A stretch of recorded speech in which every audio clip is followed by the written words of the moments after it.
Season 2! Welcome to Live from the Abyss, today with our second episode of the second season. Today featuring Zaliant. Good day to you. Good morning. Afternoon, really. Zaliant, I don't think many people would know your name, or maybe some of them do. Some of the people who watched it, of the like 20 people who watched this show, but could you maybe, in a quick kind of guide, explain who you are, if you'd be so pleased? I'm Zaliant. I kind of have my toes dipped in a lot of things.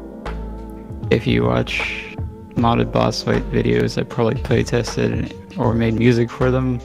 If you're on the main Discord, I moderate it. I moderate a couple Discords. Make music sometimes. Horribly. I have like one pure vessel guide that gets linked around a lot. Okay. I do a couple speedrun strat finding things. Oh, that's something I didn't know. Okay, so you're pretty entwined with the whole Hall Knight community, which is interesting because we didn't have that kind of person yet on the show. We've mostly had YouTubers, sort of musicians. I mean, mostly just YouTubers who do music, but I mean, it's kind of the same. So yeah, we didn't have that kind of person yet on here, so it's good to have you here. So you said you're doing music. What kind of music do you make? Orchestral. Same as like Hollow Knight, pretty much. Oh, really? And I you have, say you like, work as horrible. I'm inclined to say yes, but I know a couple people that would argue with me. Okay.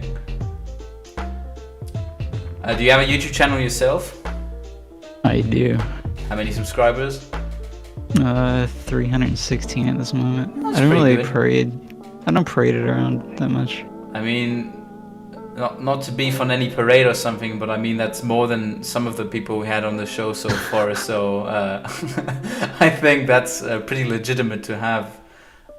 Good. Whole Night main Discord. You're a mod there. When did you become mod for the Discord? Ah, jeez. Maybe. My memory is so terrible. Like, probably a year at this point, I would guess. Probably like a little under ago. Okay, interesting. And what was your experience on this server so far?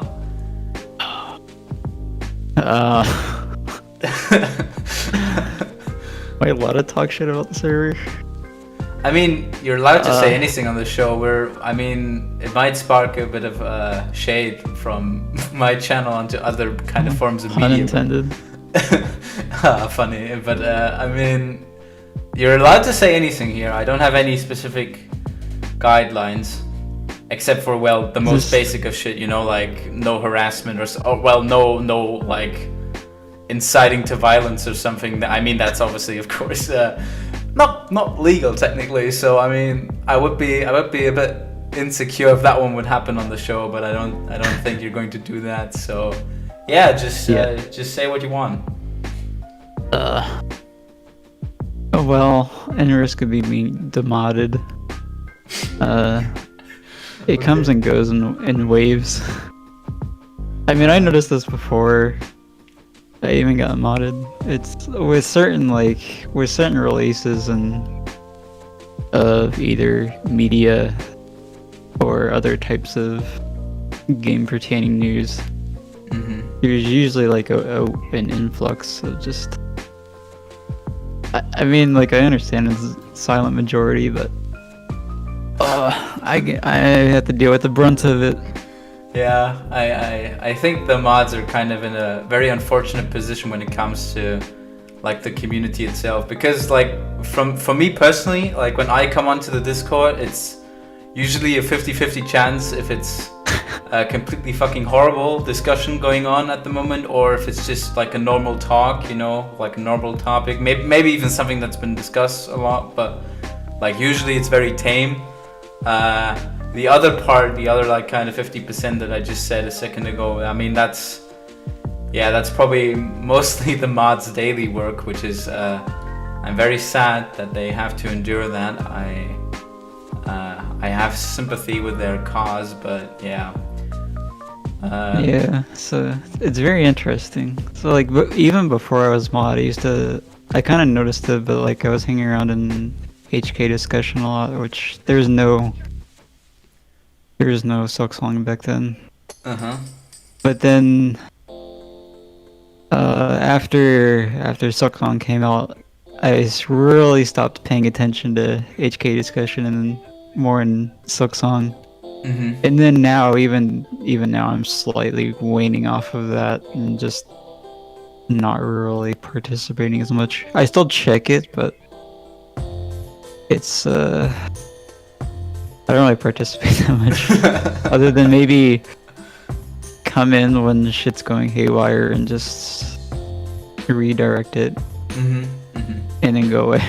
I mean, to give a compliment here, I think you've been doing pretty swell work over there. So I think, like you, along with a few other mods, which I don't know if the names here will really do them any benefit, but I'm just not gonna say it. But most of the mods that I've seen, like doing Silk Song discussions, have been very professional, very friendly. Some even very, what do I say? We're very active in discussion. Shout out to Taco. I didn't want to say names, but this is the only one I'm going to say. But very swell work. But you as well. I noticed that you've been a good mod. So props to you at least for that. I don't see any reason why that shouldn't be the case. But yeah, well done. I think the people that are currently muted would disagree. Well, I mean, the people who are muted, I mean, most of the time they kind of brought that onto themselves, wouldn't you say? Yeah, most of the time. Okay. It's very funny too. I guess maybe I'm leaking a bit of like how modding works, but it usually follows kind of like a strike system. Like usually you'll get a warn first, a verbal warn, not even like a dino warn. I'm referring to the bot, but usually it's a verbal, and then we log your warn with dino, and then a mute, and then maybe a couple more mutes, and then a ban. Oh, okay. Very rarely do people get banned right off the bat. How many people did you have to ban from the discussion so far? I don't know about individual channels, but I can pull up my stats right now as soon as the bot wants to cooperate. Okay, I mean, in the meantime, I can kind of like, for those of you who don't know, I mean, who've maybe been confused now about what we're talking about, Hollow Knight has a Discord, which I talked about also in the riddles during the summer of last year, during 2020. When the riddles got released on the Discord, which was a bunch of content that you might have seen regarding, for example, Seth, the character, or the caravan, or the huntress, you know, all these kinds of stuff. And the whole main Discord is pretty big. I think over 80,000 people, or how many are on it? You know, this would be amazing if the bot actually worked. Okay, 89,000. 89,000, yeah. So almost a 90K. Like even this could like be a pretty big city. Like at this point, if all of the people who, I mean, some probably have multiple accounts, so take this with a grain of salt. But it's a very impressive number, and it's well. Probably the go-to Discord for Hollow Knight content. If you're interested into that, I think I can put a link down in the description below if I'm possible to. If I'm not, then just try to find it on your own. You'll probably find it in a few seconds anyway. So yeah. Literally discord.gg/Hollow Knight. Is it? Oh yeah. Okay then. Yeah, custom URL. Then just do that. I mean. Yeah, I mean, For all of those of you contemplating, it's very hard to say if it's beneficial to you. It kind of depends on you as a person, because Discord is a very meh platform, I would say, because it's just basically a big chat room full of people who like Hollow Knight content. Some of them smarter, some of them a bit dumber. And I mean, if you're into Silksong discussion, then again, it's the go-to server to go to. But if you're like fine with knowing the bare minimum of stuff and you not have any urge to discuss anything, then I don't know how far the server is going to get you. I mean, there's other channels, for example, discussing Hollow Knight, discussing speedrunning, discussing art. So if you're into that as well, then be free to join. But for the rest of you, I think the benefits, again, kind of depends on your perspective or on your kind of usage of Discord. But that's just my idea. Don't turn it off because of me. But yeah. Alright, so yeah. bot finally decided to work. Coolio. And I think this also raises an interesting point, because most people, I've heard before that they think either some mods are more like ban or mute happy than others. Mm-hmm. And I definitely got lumped into that. But you know, the bot logs all of our stats, so I have 300 warns all time, 287 mutes, and 133 bans. 133, So, interesting, okay. Yeah, most of them are like straight up just raids. Someone comes and spams, you just ban them right away. Don't give them a second. Mm-hmm. They're not gonna use the Discord anyway. Yeah, okay, that's true, okay, yeah. But yeah, I think that kind of raises an interesting point where some people think that she's gonna throw me under the bus here, but because I'm throwing her under the bus, but Sonya definitely gets lumped in with that crew. Mm-hmm. But she has the same descending order of warns, then mutes, then bans. So it seems like most of the mods are actually pretty forgiving. I think so. I mean, most of the people that I met have been very, very kind, and even like if a person's been pretty shitty, like repeatedly, I think it kind of justifies them, like at least getting muted, which I find very harmless. I mean, some people kind of pretend that it's a very like hard kind of punishment, but it's not, you fucking idiot. It's just getting muted. You're not doing anything. Like, god damn it. It's literally to prevent them from doing what they were already warned about. Mm-hmm. Yeah, I don't know. I have no frame of reference here. I just have my Discord server, and that's being managed by other people. I just spend a bit of time on it, which might seem a bit hypocritical of making a server and then not spending that much time on it, but it's mostly just a place where people can also talk, which is also a good segue into click the link in the description below to join my Discord server.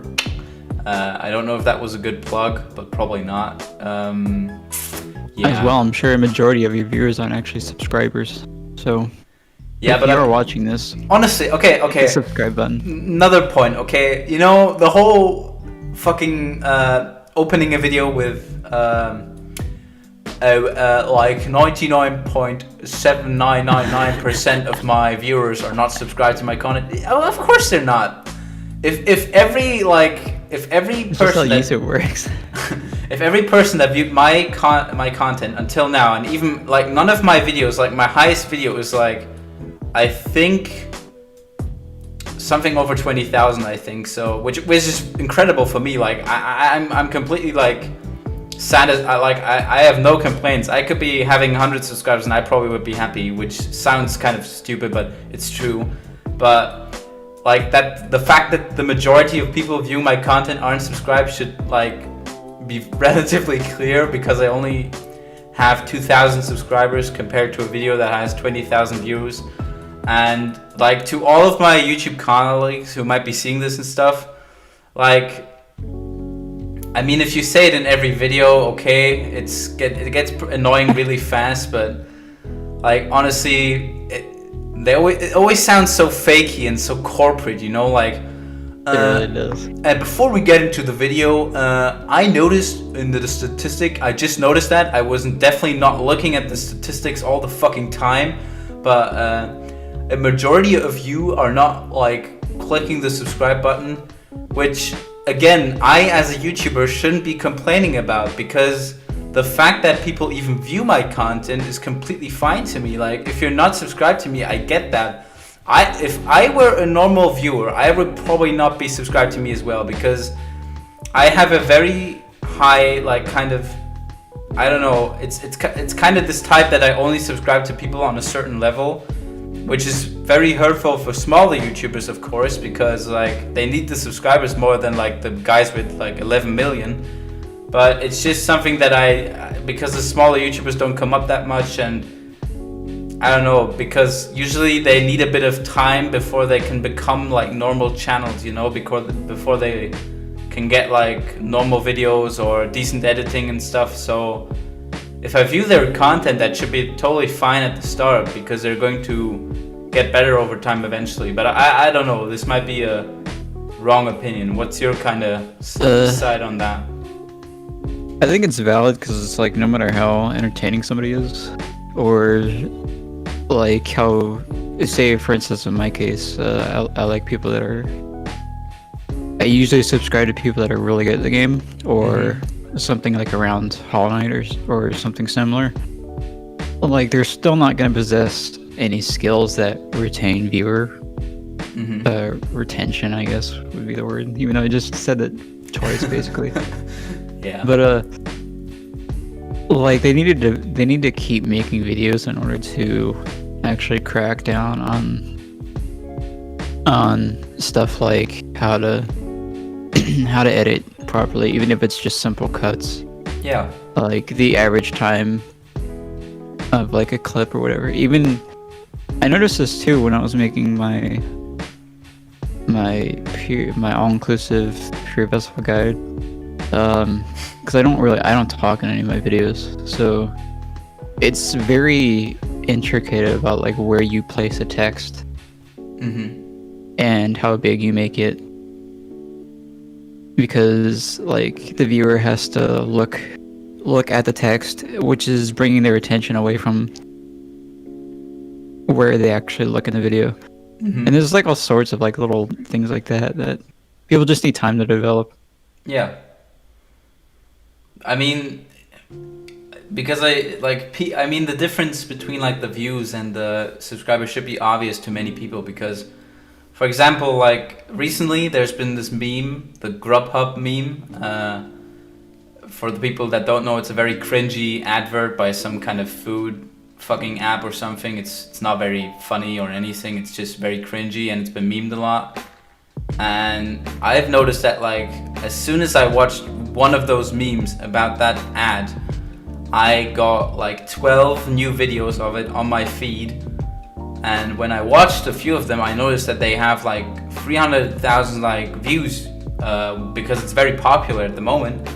But the people who've been posting these videos mostly have like 2,000, 3,000 or something viewers or subscribers, which makes sense technically, because it's very popular at the moment. People are going to watch it, but I don't think that they are going to subscribe to you just because of this one meme.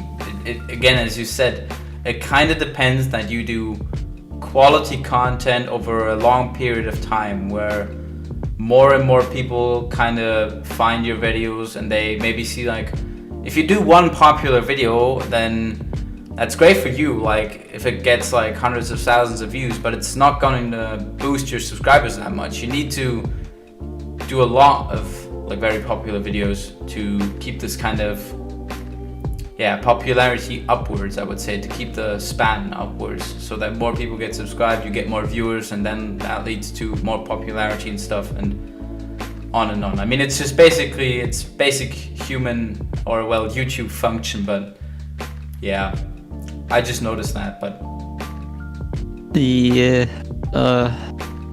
I think it's actually hard with like the topic that you talked about, because it's like, how do you take something that's flavor of the month right now and then turn it into something that's gonna last you a while? I think that's I don't know, like the secret of being a good YouTuber. Yeah. Like for me, my most viewed video is like 18,000, and it's literally just a mod boss OST.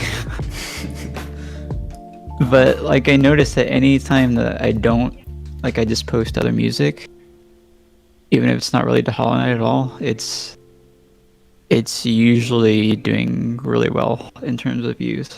Mm-hmm. So I guess that's like a majority of where my viewer count comes from. And like music's always gonna be like in, I don't know like what else word to use there, but it's like always gonna be in kind of. Yeah, it's quote unquote style. It's always gonna be in. Yeah, that's People are always gonna want it. I guess it just kind of depends on your kind of taste in music, because like I go through phases, like whereas like about a year ago or something well, no, not that long ago, I think it was a few months ago actually, where I like to listen to lo-fi a bit, but I've kind of lost that at the moment, and now I just kind of listen to like progressive rock and stuff. So it kind of for me kind of depends on like my phase at the moment. And I have this kind of, at the moment it's kind of hard because I feel that I'm getting a bit fatigued with like music itself, where I kind of listen to music on the fly, but because it's like the same songs and stuff all the time, then I'm kind of getting tired of these, and then I try to find new songs, but yeah, it's not easy like kind of keeping a phase upwards. So I guess it just depends kind of what music you like or what music you prefer, but yeah. Speaking of music, I got the go ahead for this interview to mention that all music for Pale Court is done, including my 3 tracks that are going to be on the mod, and it is in bug fixing phase right now. Epic. So I wouldn't expect it soon, but that's the update that I can give. That's because not bad. Okay. You know, Sale is the coder, so you know there's bound to be like 50,000 bugs at least. Mm-hmm. Shout out to Sale. Considering like kind of like great mods. So what are your opinion on what is your opinion on the Hollow Knight modding community? Like, what are your kind of experiences there? So I like it a lot. I think it's a really great idea. But I don't really think this is a problem per se. But like a lot of people that I notice come in, they mod really hard, and then they burn out like really quick. Really? So then like there's no mods that get made. It's not like really a modding problem, but like I kind of wonder sometimes if it has to do with the infamous Team Cherry code or just, you know, modders in general. But I think it might be very interesting to see. I think it might be modding in general, because like I noticed that as well for like the Hearts of Iron 4 community, and I usually don't go from personal experiences because that's stupid. But a friend of mine had the exact same experience, which might be a bit of a like confirmation.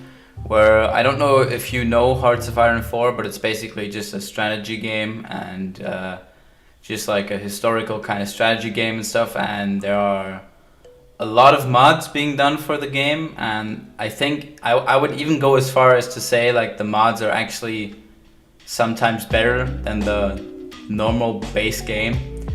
And I just, for example, I was in this phase again. My phases, I don't remember when it was again, but I just wanted to do a mod for it, like some sort of alternative history kind of stuff, like they usually have. And then like a few weeks, I was just like doing this mod, and then I just gave up. I didn't have any fun anymore after like a certain period of time, and then a few like months later, a friend of mine who also plays the game said, "Oh yeah, I wanted to do a mod," and I'm like, "Oh really? Okay, cool." And then every few days he just kind of wrote me like, "Hey, I'm doing this in the mod, and I'm doing this," and I'm like, "Okay, cool. That sounds great." And then a few weeks later, I meet him, and he says, "Yeah, I'm not even playing the game anymore. I kind of stopped." And I'm just like, "Oh, okay." It's so classic. Yeah, I don't know if that's like kind of the experience, but I think it's just like because you have to put so much time in a mod for it to be good, have to like kind of put the assets into it, the music, the fucking all of the kind of stuff, the gameplay, and that it fits with everything and stuff. And for Hearts of Iron 4 it's the same. You have to do the kind of trees, like the trees for the nations. You have to do the text, the story, the images, the music, and I think it might be the same for most modding communities. So maybe this is like a very general kind of perspective, but yeah.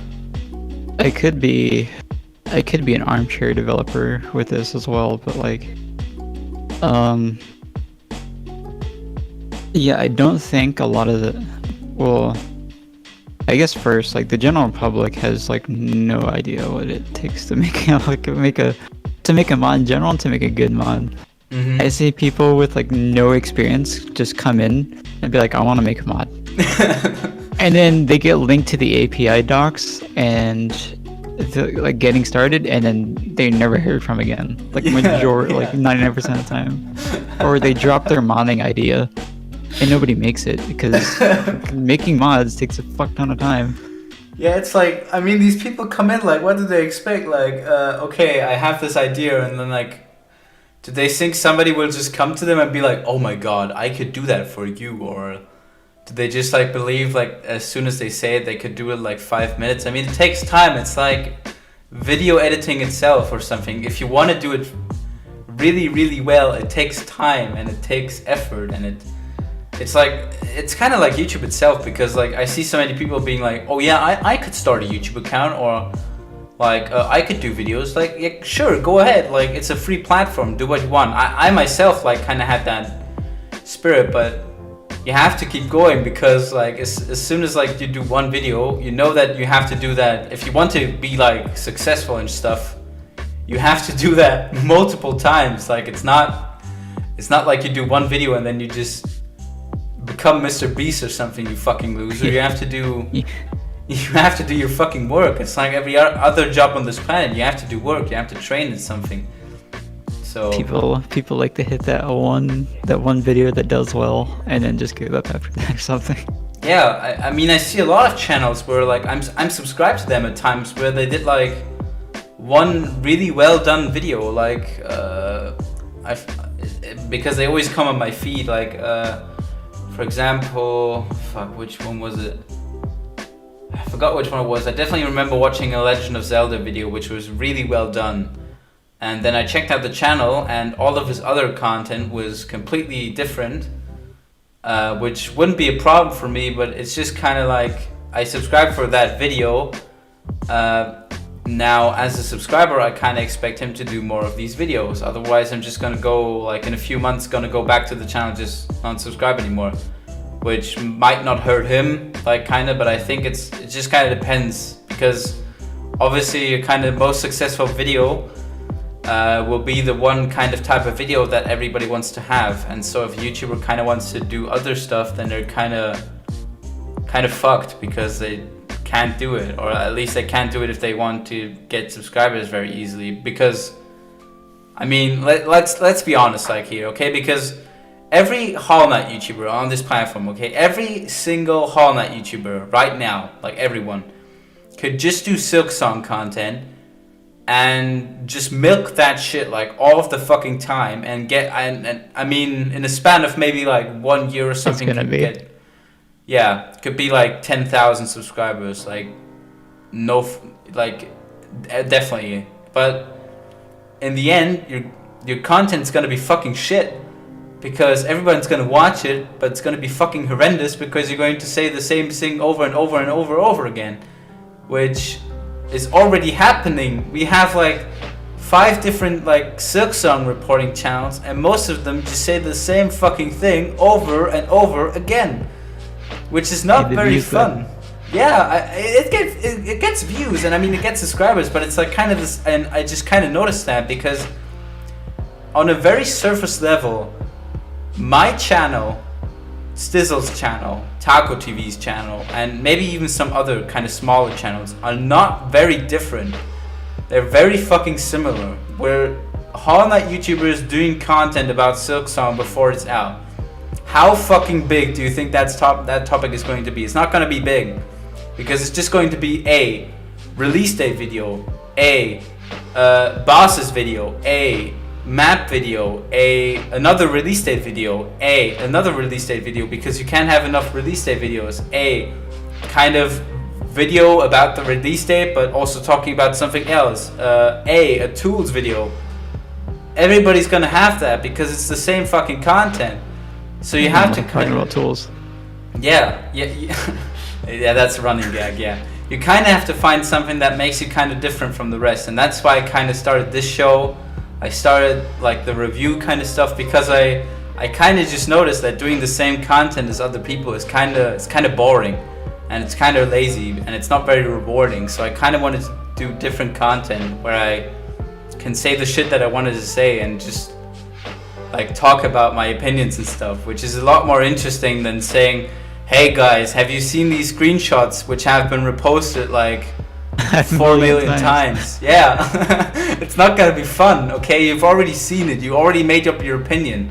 I mean, for people who like only get Silksong content on YouTube, you know, for them it's going to be important, because they're going to get their news over YouTube and they're going to watch the video. Okay, that's great, okay? But for like a lot of the people on like the Discord and stuff, they already know about this. They're just watching it because, I don't know, they want to watch it in the YouTube format or something, but they already know what's going to be said in the video. They want to see other people, like, their reactions to it. Yeah. And I mean, even like, this can be said for most YouTubers. Like, in essence, I mean, even Mossback kind of has that kind of stuff. I mean, Mossback is really good. Like, don't get me wrong. Like, this is not a critique of Mossback. I love Mossback. He's my, like, one of my favorite YouTubers, like, at the moment. But I mean, like, as soon as you kind of get into the community and like get the news, like, you're obviously going to know what's going to be said. I mean, he's going to try to speculate and stuff, and he's going to try to make some jokes and like good editing and funny content and kind of maybe summarizing the information a bit, but like the information itself is just the same, you know? So yeah. It was kind of funny because I was kind of thinking the same thing when I saw his redo of Grim Troop. Of the Grim Troop lore they did 4 weeks ago. I was like, this seems... At first I thought like the original got DMCA'd, so he just threw it back on. I was like, yeah, kind of similar. I could see why he redid it, but I think it kind of falls into that. Although it's very well done still. Yeah, again, we're not saying it's bad content. I'm just, this might sound very cynical when I'm saying it. Might sound again like I'm salty again or something. I'm not salty. I'm not angry or anything. I'm happy. I'm very happy that we have all of these different creators, and I'm just hoping that as soon as all of these creators kind of get their like foot in the door, as soon as they maybe get a bunch more subscribers and stuff, that they can maybe do more original content, which I would hope for them, because I want to do that as well. I want to do Silksong, of course, but I mean, I have to kind of think like outside of Silksong. Like I'm of course going to make like 30 videos on Silksong, maybe even 100 or something, but I still have to find kind of something that defines me as a channel, because otherwise, if it's just going to be Silksong gameplay, you know, you could just watch any fucking gameplay channel on YouTube. You won't have to watch mine when the game comes out, because if it's just like, if I would just upload like no commentary, just gameplay, then I'll just go watch Fireborn. Yeah, you're just gonna watch. Yeah, exactly. You're not gonna watch my content because it's just the same as everybody else's. You might watch it because like you like me as a person, but if I do no commentary, then there is no value in it. So I have to kind of find an idea of how to make Silksong content without just making it about Silksong. I need to find something that like kind of makes it for me, which I guess is a bit hard to do, but well. Yeah, I've already thought of the stuff like that. I was kind of thinking of, because I knew I wanted to do a Silksong Let's Play. I say let's play, but like I mostly just play it to log my own and like go back and see how I did stuff, like compare how bad I was back then or whatever. But like if I really wanted to like capitalize off of it, I need to do something like unique or different. Yeah. So it's like I have to. Yeah. Anyone could just go watch Fireborn or someone like equally or better, which is Game Theory. You could watch Game Theory if you want Silksong gameplay. True. And he's much better than I am, so. And Fireborn. I was kind of thinking about doing like my first playthrough being deathless, but I highly doubt that's gonna happen. So I mean, that would be at least an interesting format. I think that would be an interesting like kind of concept. I don't know how successful that is going to be with the masses, but I can see it ending pretty quickly. Well, me dying, that is. But like I think like I might try to hyper analyze stuff in the game and see what those upside down brains were thinking when they placed certain objects in some way. Yeah, that could be interesting. Maybe design analysis, because I mean like the videos are going to come out, like the big YouTubers on Whole Night YouTube, like they already have that kind of stuff which they do, which I think they're going to do for Silksong as well. Relia is going to do guide videos. Rusty is going to do top 10 or maybe like funny videos. Mossback is going to do lore analysis, maybe like kind of a review or something if like he's feeling bored or something. Fireborn will just do Fireborn stuff, like maybe modding stuff, maybe gameplay or just streaming it, I don't know. Maybe the same with Cranky Templar, he's going to do challenge videos, speedruns, which I mean this is kind of an interesting twist because I don't know what the smaller channels will kind of have to do, because like from what I've heard of like the smaller channels like from Taco and like Stizzle, their content is mostly going to be like a let's play, and that's going to be old very very fast. So I'm kind of wondering what you can actually do, because I want to do multiple episodes of something, but I also want it to be distinct from like other YouTubers. So I'm kind of have to like see what I'm going to do. I mean, it might be like a few months till it releases, which brings me to a good point. When do you think Silksong is going to release? I don't know how much I'm allowed to say, because everyone knows that the mods know the release date. But no, I'm just kidding. They do? Oh my god! Everybody, go on Discord and message the mod. We already get that shit on. You already do? Yeah, fuck. So when I saw the Silksong trailer, my initial thought was December 2020, and that was obvious. That didn't turn out. That was wrong.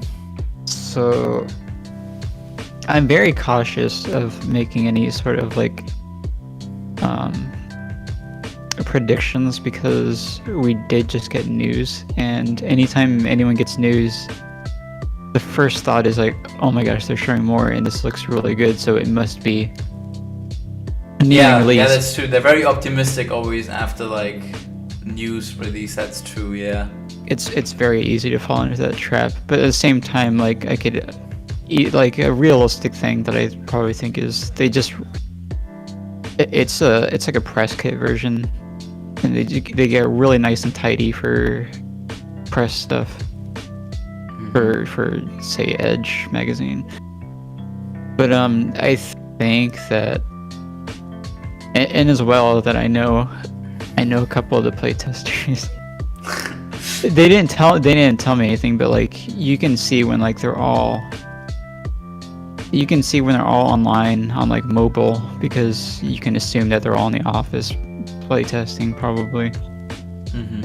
And you can judge on like those cycles when you might think that something is done. Again, we don't actually, the mods actually don't get any insider information at all. Okay, interesting perspective. Okay. Again, like, this is I this just is try to not a compare. call. This is not a call for anyone to ask like the mods or like even the playtesters. Like, don't ask them anything. Like, just don't. That's just very ignorant of you to do. Sorry, you were saying? Yeah, I just try to judge based on those, and like, I don't know, like prediction wise, I think we'll actually get a video So on like a trailer. Valentine's Day. Yeah, I'm not sure. Oh, okay. If I Valentine's think we Day. were to get a video, or if I think we're gonna get a video at all, I think it would be on Valentine's Day or Oh shit. Okay. some type of update, I guess. Okay, everyone. But other than that, maybe mid 2021. Put that in your calendars. Okay. Yeah, I mean, That's my guess. And I literally have nothing to go off of, but like watching like if the two people are like on in mobile at the same time doing stuff. But then again, they're both mates in real life, so they could just be hanging out. yeah, I guess that's It's kind of purely fair, yeah. speculation. Yeah. Take this all with a grain of salt. But okay, interesting. Okay. People Yeah. in Silks on discussion overanalyze all the time. That's my version of overanalyzing. I mean, the fun thing is like you're mentioning the playtesters, and as a kind of sneak peek, we're getting a playtester, or like actually two playtesters, on an interview, soon. I really hope one of them isn't Greg. No.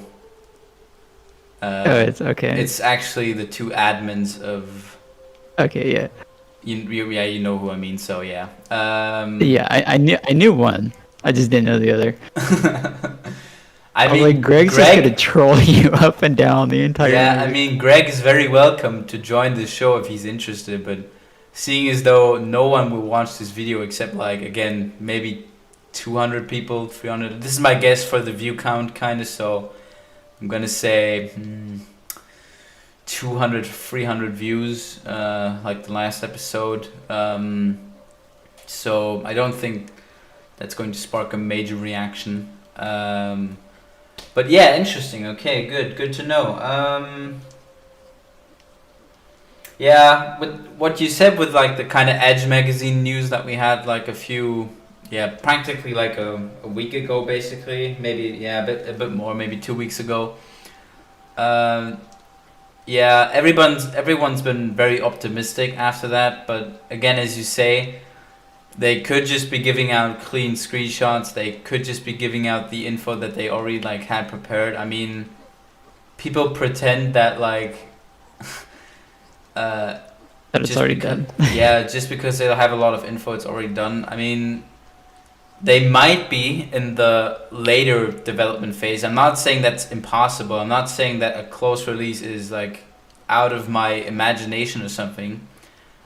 I just think that you shouldn't go into this box where you say, okay, so everything is kind of falling into place, so I think it has to come out in a few months, and if it's not coming out, then we've been lied to or something. Nobody's been lying to you. They've just been giving you info, and you can take from these infos what you want, but they didn't give a release date, and that's the status quo for now. So yeah.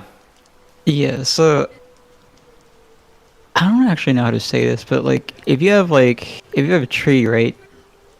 And like a tree is made up of very many branches and leaves. And then if you follow like maybe like 2 or 3 branches back to the trunk, like that's what I feel like is going on. Like you're seeing the completion of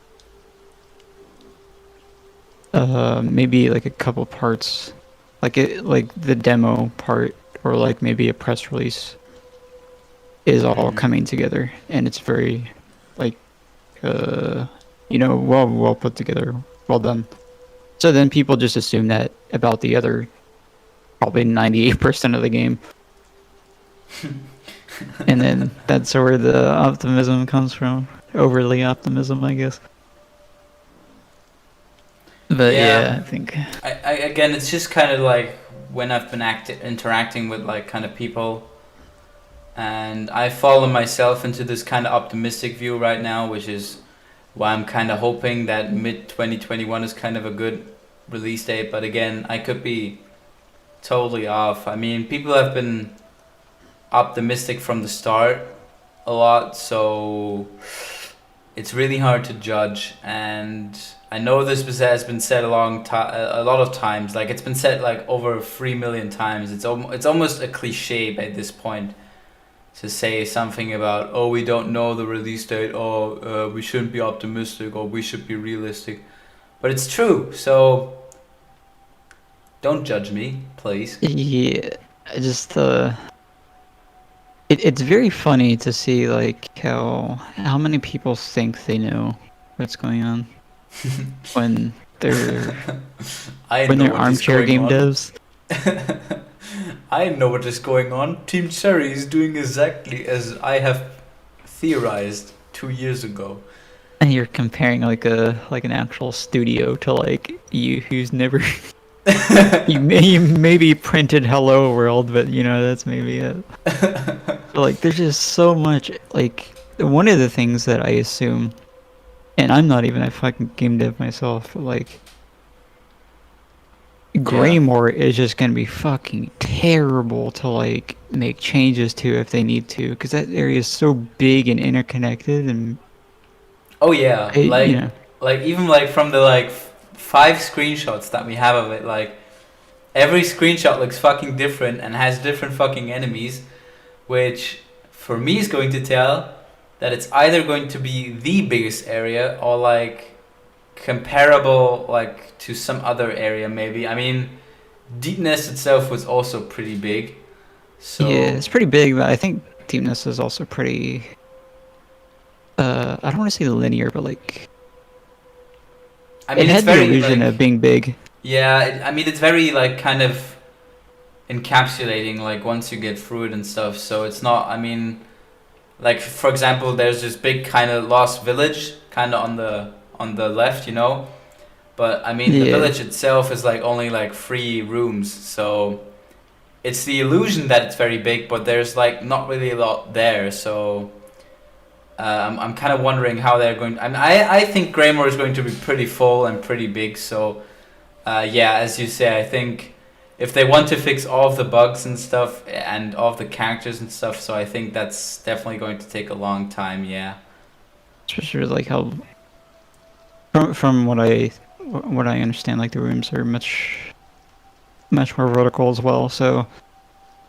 it's like even changing layouts of like rooms and stuff is gonna be that's like a whole nother round of QA testing. Yeah, that's true. I mean, they have the awesome playtesters, so yeah, maybe. Laugh if Benji watches this and comes on here and he's like, yeah, he doesn't know what the fuck he's talking about. Which is kind of true. I just assume. Simon and Benji, yeah. I'm kind of wondering what they're going to have to say, but yeah. I did, so maybe this is a bit of a leak, but really shout out to those guys coming to release, because a bunch of the mods are just gonna be playing and not moderating, so they're gonna have to deal with a huge brunt of just the impact of these new fucking people. Yeah, and of the like kind of spoilers. And I mean, since people are allowed to spoil, I think that is not going to be a problem. But like, I'm excited too for at least what kind of fucking chaos will come. Yeah, I'm kind of actually excited for it, mainly because I don't have to deal with it, because I'll be playing the game. Yeah, I'm mainly terrified because I have to play, but also prepare content for it, and also like kind of, because like it could be a few hours like after release that the first videos are up, and I kind of thought for myself that I'm just gonna do like like one video at the start when it comes out, like Silk Song is out, you know, and then just wait a bit, like for a few, maybe days, maybe weeks or something. Maybe like 1 week or 2 weeks. But again, when release comes, there's no saying that I'll keep to that. I mean, I could maybe do like a video in the same day and just be like, fuck it. But yeah, it's a bit hard to say. I think I'll just do the same which I did with Katana Zero. I'll just I'll stream it and then just port it over to YouTube. I don't really care about formats that much. That's epic. I'm not really big brained. What's it called? I'm not really that organized. I don't really care about you're organization. fine. I think you're fine. I think, yeah, some people are a bit worse, so. But yeah, I know YouTube, like, viewer retention is pretty low for video length, so I'm not sure how like a 5-hour video would do. But I think maybe it depends. chapters. If it's a 5-hour analysis video, then it's going to do better than a 5-hour. Let's play. Yeah. I think chapters might help. They seem to break things up in the chunks. Because I can watch a like 5-hour analysis of like the first Witcher game, but I think I couldn't watch 5 hours of Silksong gameplay if I know the game. If I don't know the game, then I could definitely watch it. But if I know what's in the game and what it looks like, and if I've played it, then I don't think I'm going to watch it. Yeah, like, and realistically, everyone and their mom's gonna be playing Silksong. Hey, I could do that. I could do an analysis video that's a few hours long. That's actually a good idea. I need to write that down somewhere. I'll take 30% of that revenue for that idea. Speaking of revenue, shit. Subscribe to my Twitch channel. That's okay. That I mean, in the description. Revenue, Twitch. Okay, yeah, it's in the description, yeah. But still, I mean, the segue, okay, it was kind of cheap. But moving on. Cheap. Yeah. You know, it's also cheap. Subscribing. Get your first subscription off. 50%. $3.99. The first subscription is always free. Okay. What do you stream on Twitch often or just kind of randomly? No. I have no schedule. Oh my god! I hit partner or not partner, affiliate, and I haven't streamed since.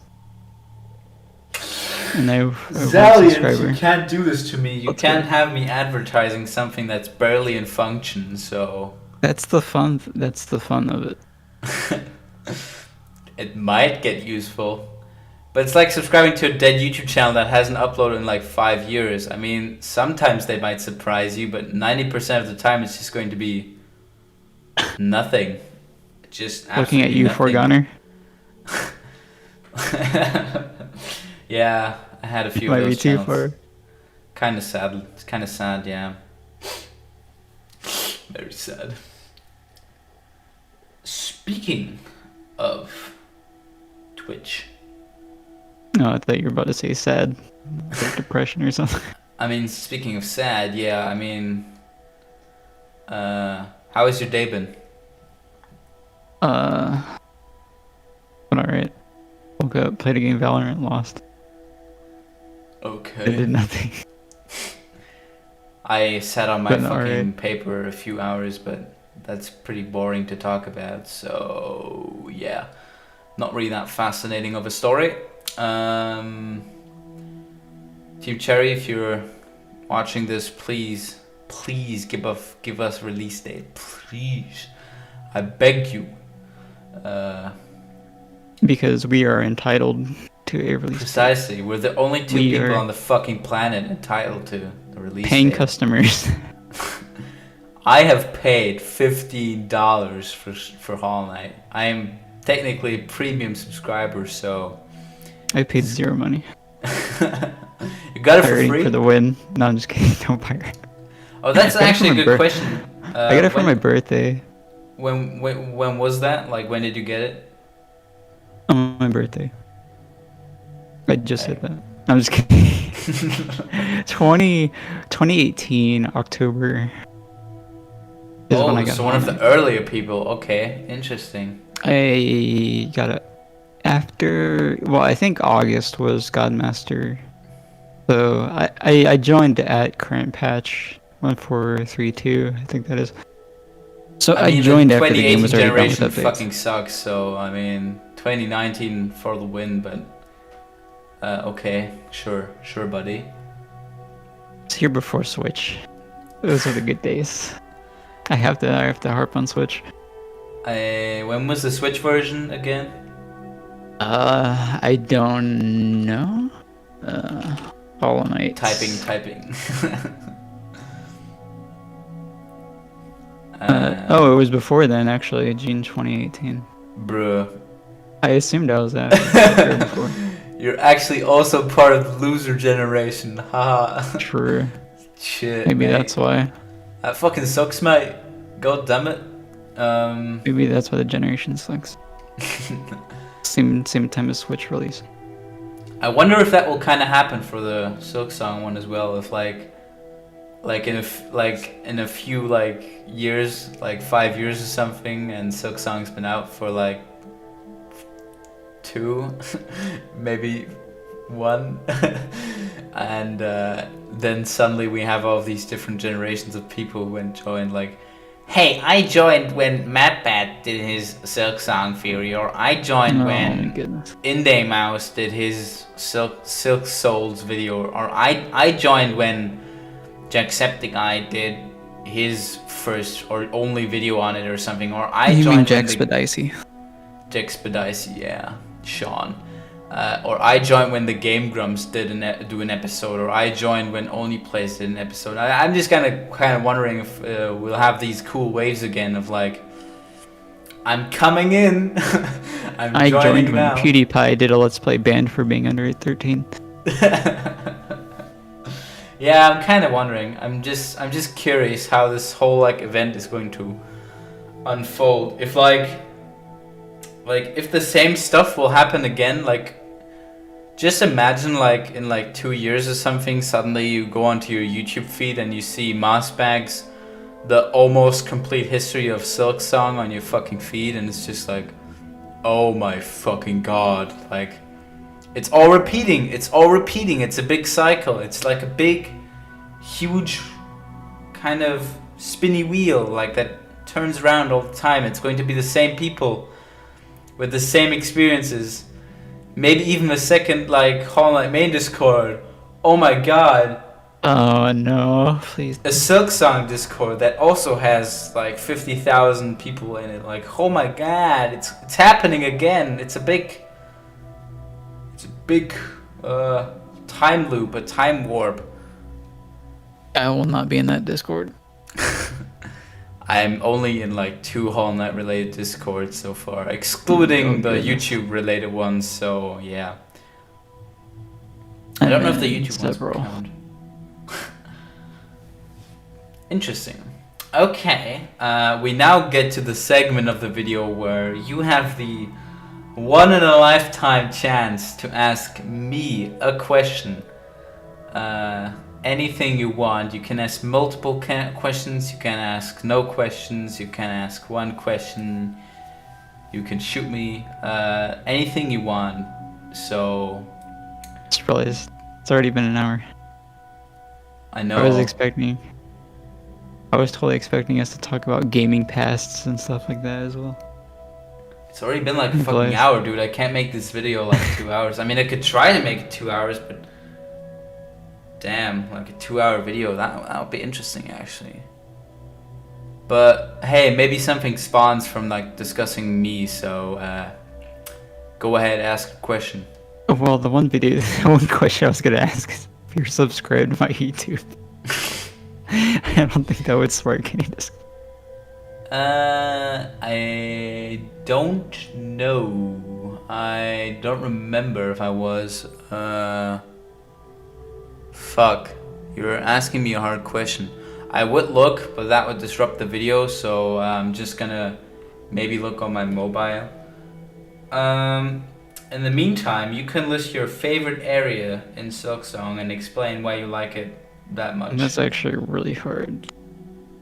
I don't care if it's hard. Being on fucking YouTube is hard. Just fucking get on with it. My god. Wow. Kind of want to say Deep Nest.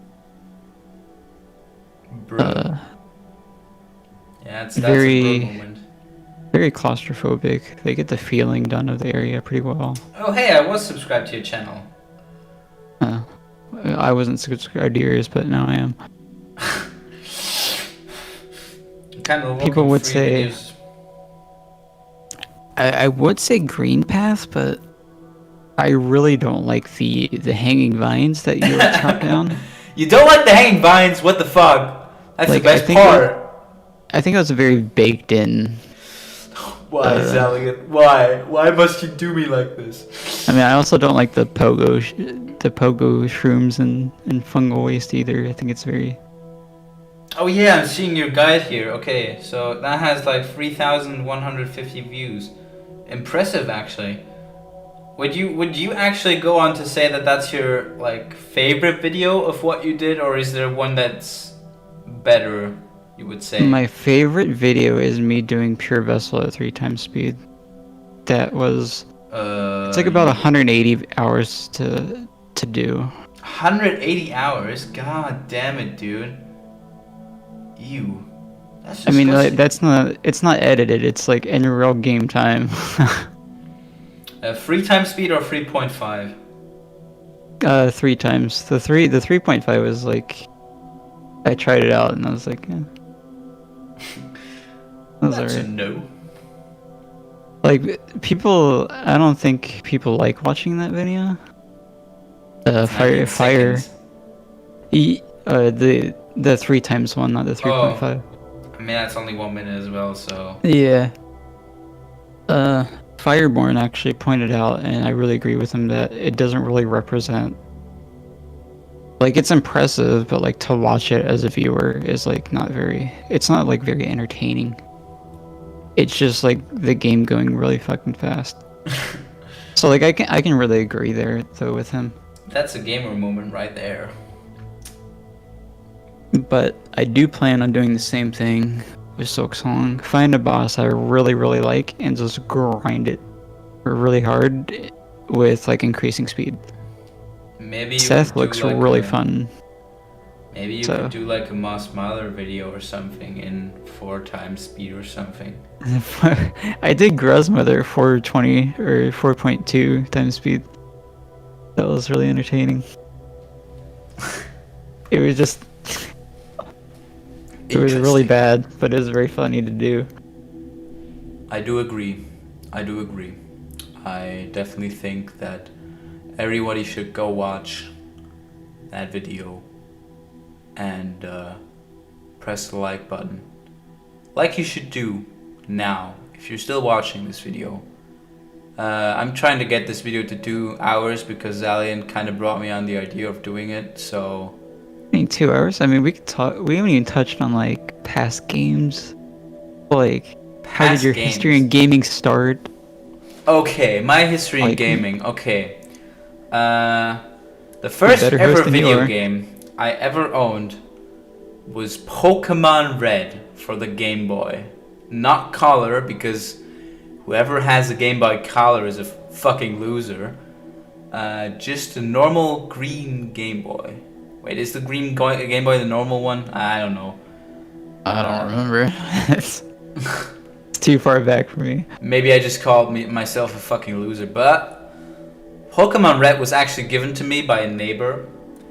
And my neighbor said like, yeah, I'm not playing this anymore. He was like I think 15 years older than me, and he was just like, yeah, you can have it. And I was just like, what is this magic? And then I just like, he already had like all the fucking Pokemon, and there wasn't really any point to it, and I just didn't do anything. I just walked around. I mean, I didn't play video games really by that point. I don't remember how old I was. If I was like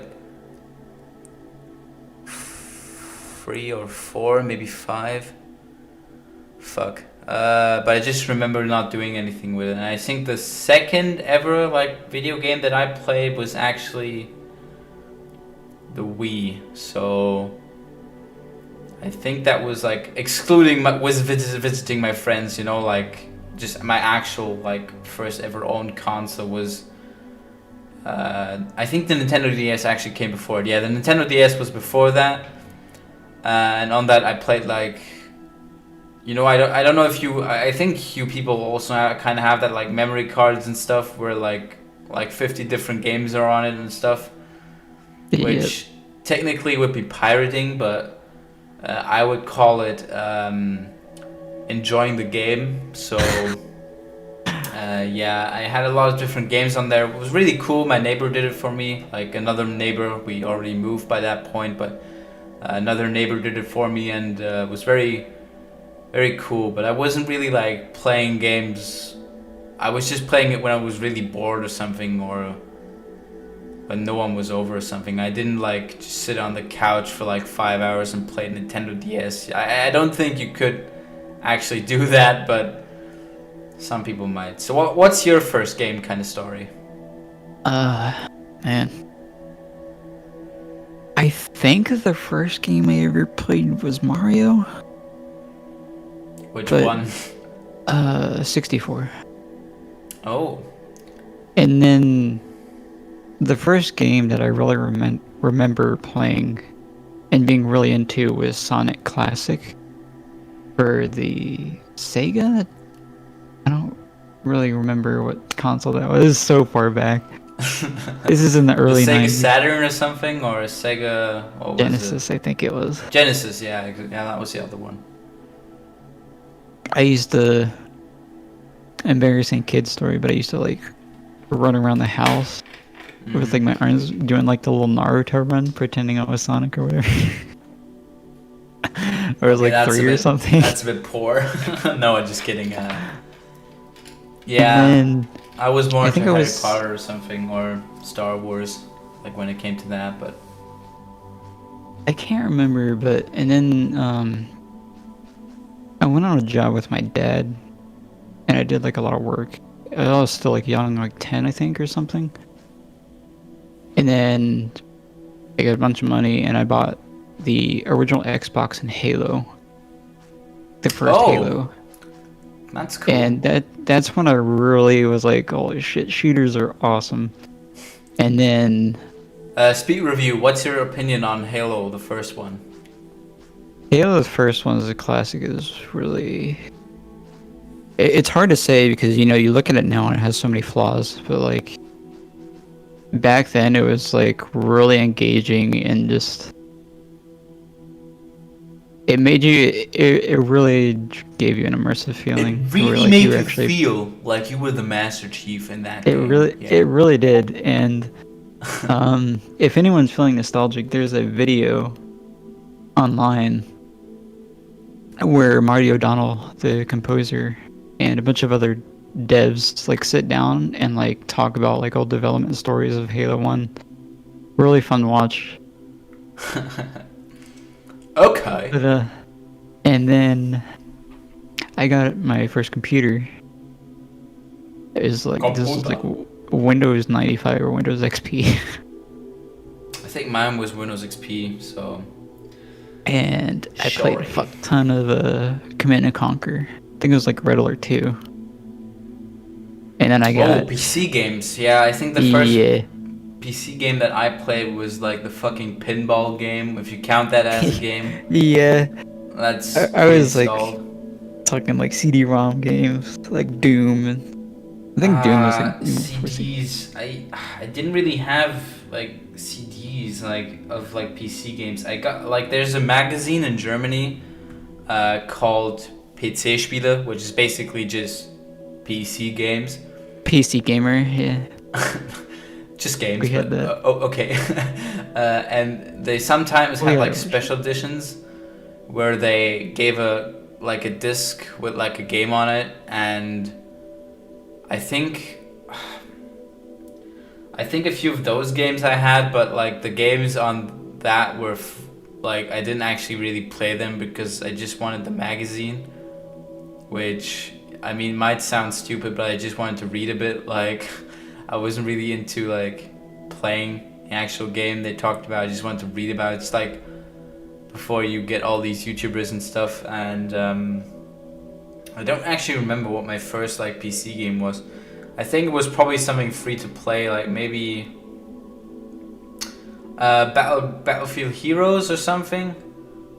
Was that that's a throwback, yeah. That was I I played that at my cousin's. That was amazing. And I was so bad. I was like fucking terrible. Like, oh my god.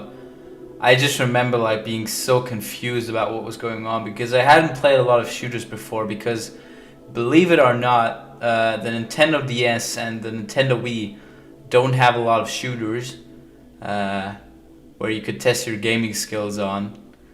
And playing like a shooter at that point like was really something. That was really something else, yeah.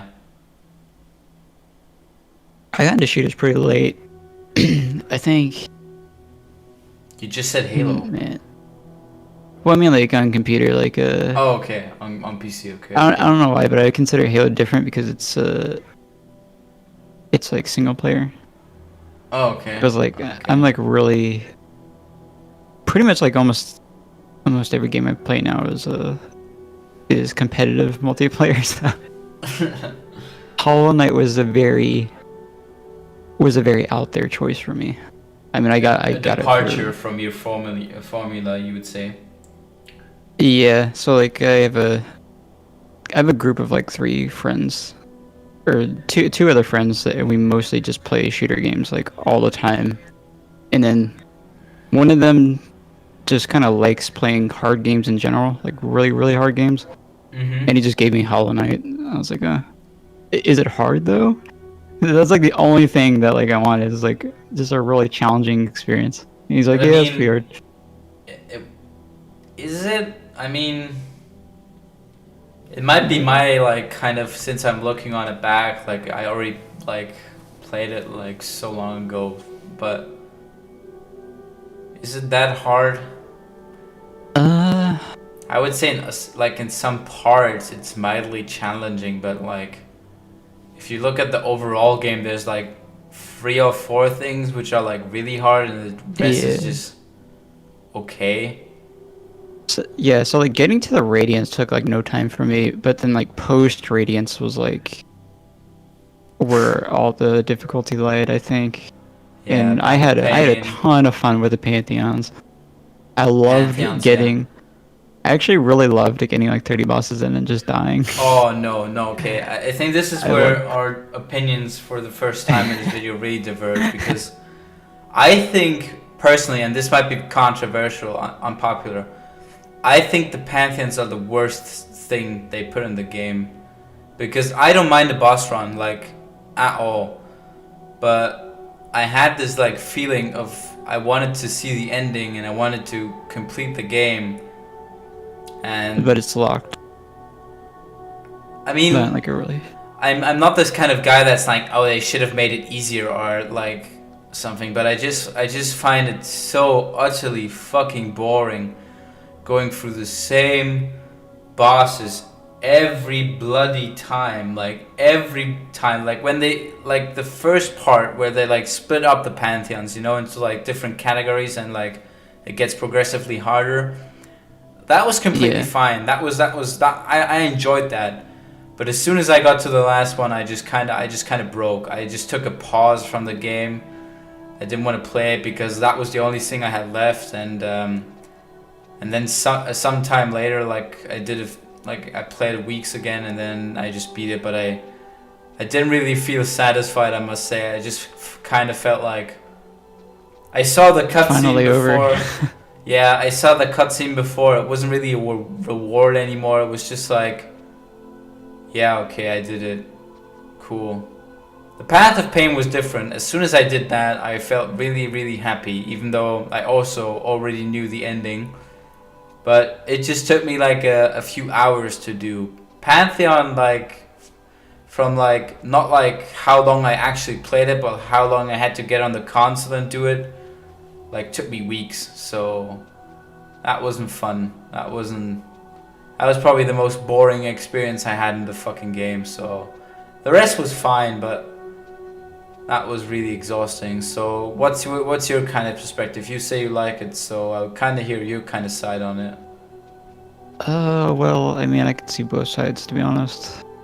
I personally, like, even looking back at it now, I don't really like, I don't think, like, the first, like, half of P5 is, like, engaging. It feels like it's inflated, I mean, like, I feel like a lot of the quote-unquote difficulty from P5 comes from dying at the end, and being, like, really, there's, like, a lot of, like, pressure or stress that's inflated by the fact that you have 20 minutes of just boring ass bosses at the first half. So it's like, it's not even hard, it's just like inflated stress at the end. Yeah. But exactly. like, I don't know, there's a part of like competitive nature that I see I used to get like really tilted in online games and like be very toxic, but ever since I had some sort of like epiphany of being a good person in games, that like I really learned to embrace failure and loss. But I don't know, it's kind of just fun for me, because then you get to get right back up and do it again. But you know, if somebody's not competitive, or don't mean this in a negative way, but like a casual player, it can be very, very frustrating. And the fact that if fucking Team Cherry threw an ending and an achievement behind it, kind of, I think it like makes people want to complete it, but then they get like frustrated and can't, or you know, don't feel like it's worth the time investment. So just set it down. I agree. Yeah, I don't know. I mean, it's real hard to judge, because I don't want to be one of these people. I don't want to go to the crowd that's like, they should make the game easier, or they should not give people rewards for doing something very difficult or something. I'm just saying that personally, I didn't find it that interesting. I mean, it was fine. It's like, I like boss rushes. I played one for Donkey Kong 64, which was really funny. But I don't know, just the absolute sheer fucking time it took each attempt to get to the same bloody Markoth fight, and just, I hated that boss fight. I hate it. Like, Radiant Markoth, like, never mind the fucking Radiance, even though that was hard as shit as well. Just fuck Markoth. Like, I hate that bastard. Like, that boss fight was, that was so unfair for me. Like, that was just a kill breaker for my spirit each bloody time when I got there. I was like, oh, what boss comes next again? Oh yeah, it's Markoth. And then I just died. Great for Zode after that. It's so horrible, that end gauntlet. Yeah, exactly. Right after you get to Zode, and then it's just like, you have like 3 hearts left, and you have to defeat him. Like, oh. And so I feel like, for some reason, like I felt like if they stuck the ending like after P4 with like a Radiance battle, or like Absrat or something, like after P4, and then had Pantheon 5 just be all bosses with no real like reward behind it, then I think everyone would be maybe happy. Because then, like, you know, you already got the ending from P4, or the Embrace the Void ending from P4, so there's like no real reason to continue if you don't want to. Yeah. Maybe a Steam achievement, but I don't know. I feel like once they stuck an ending behind it, I don't know if the achievement really made a difference, but once they put that ending behind it really makes people feel like they have to beat it. It's kind of like the one with the storms, because like the Land of Storms, that kind of stuff, where you go behind the wall and see it and stuff. So that was fine for me. Like, personally, that wasn't much. Like, I didn't need that, and I still don't have it, so that's like fine. But yeah, the ending was kind of.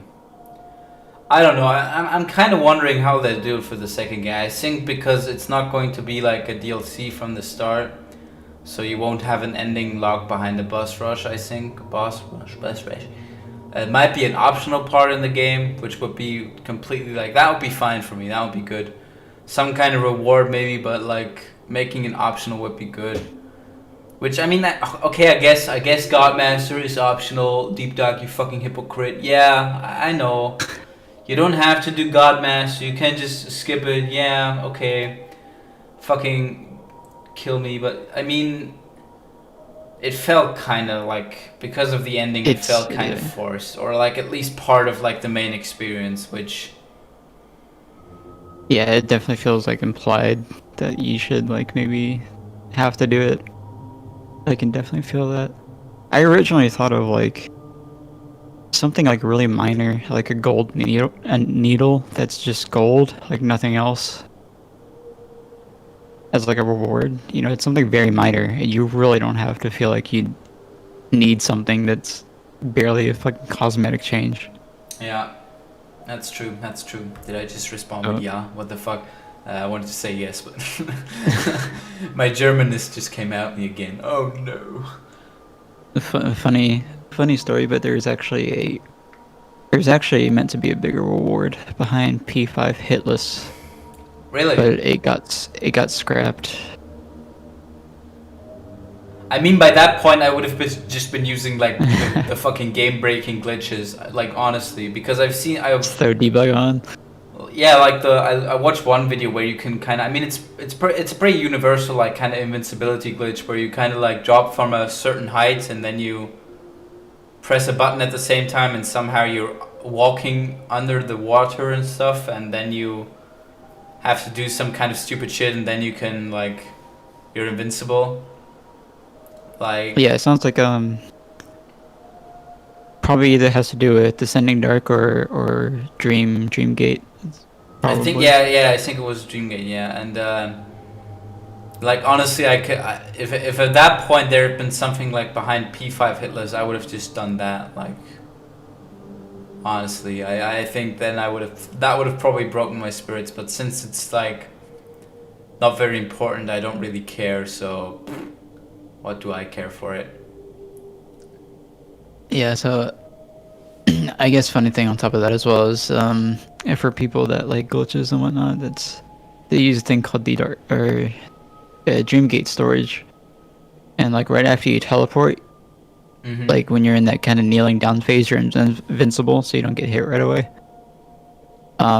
Basically you just glitch to preserve that part, and you just keep the invincibility for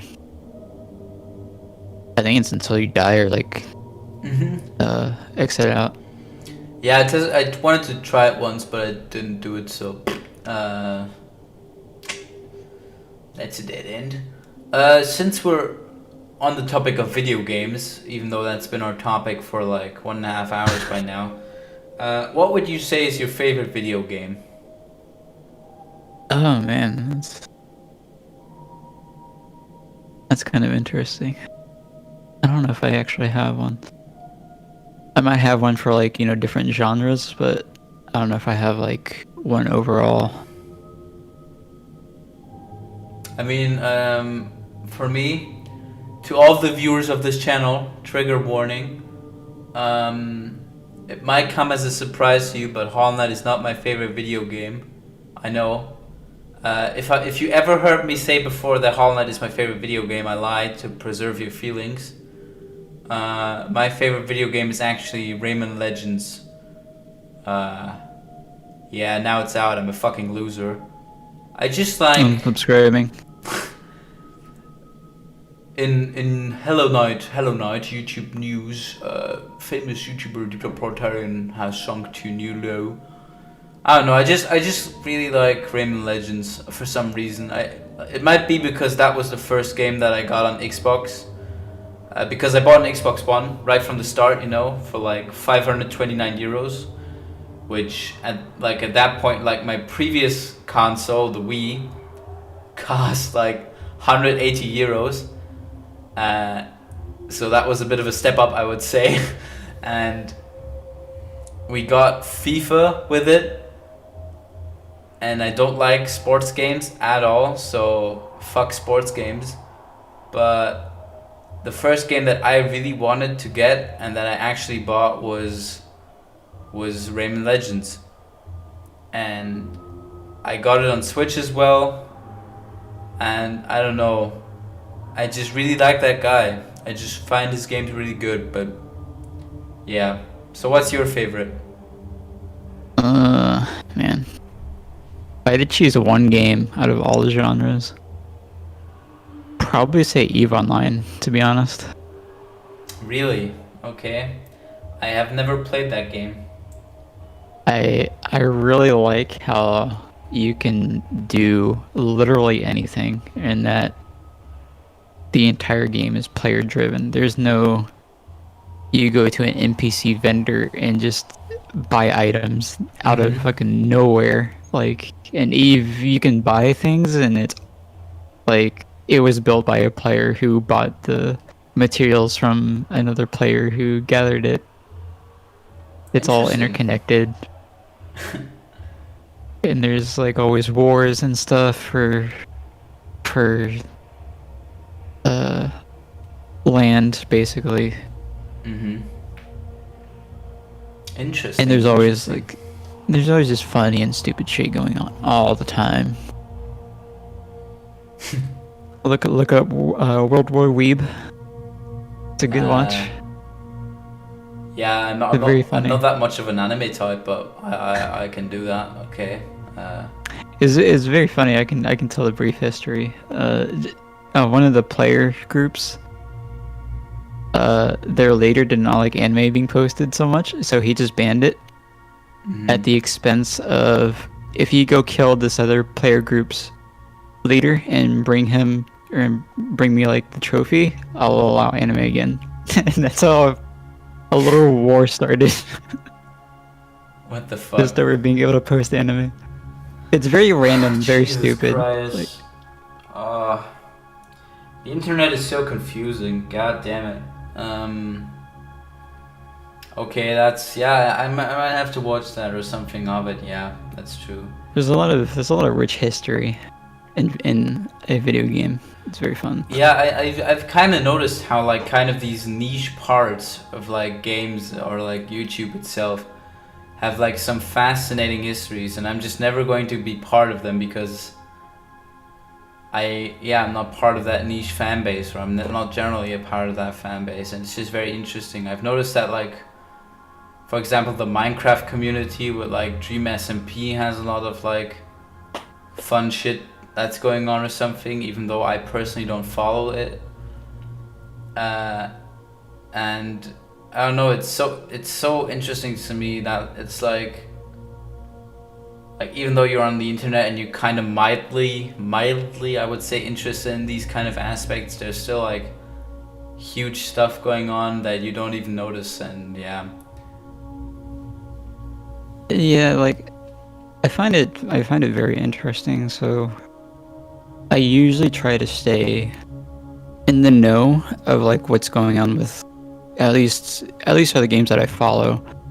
Sometimes other games that I don't follow because they're just very interesting in general.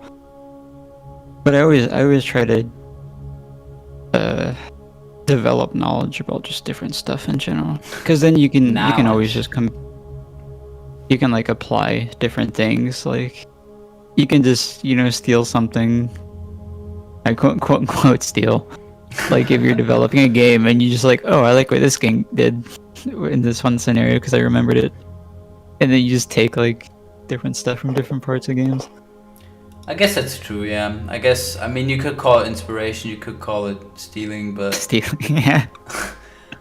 I mean, but if they put like their own kind of spin on it, I don't see like why that should be a problem, because I mean, essentially like most of the game genres are very like treaded by this point. Like even though you might do like a very new idea or something, there's a chance that you have to like copy aspects that have been done in other games.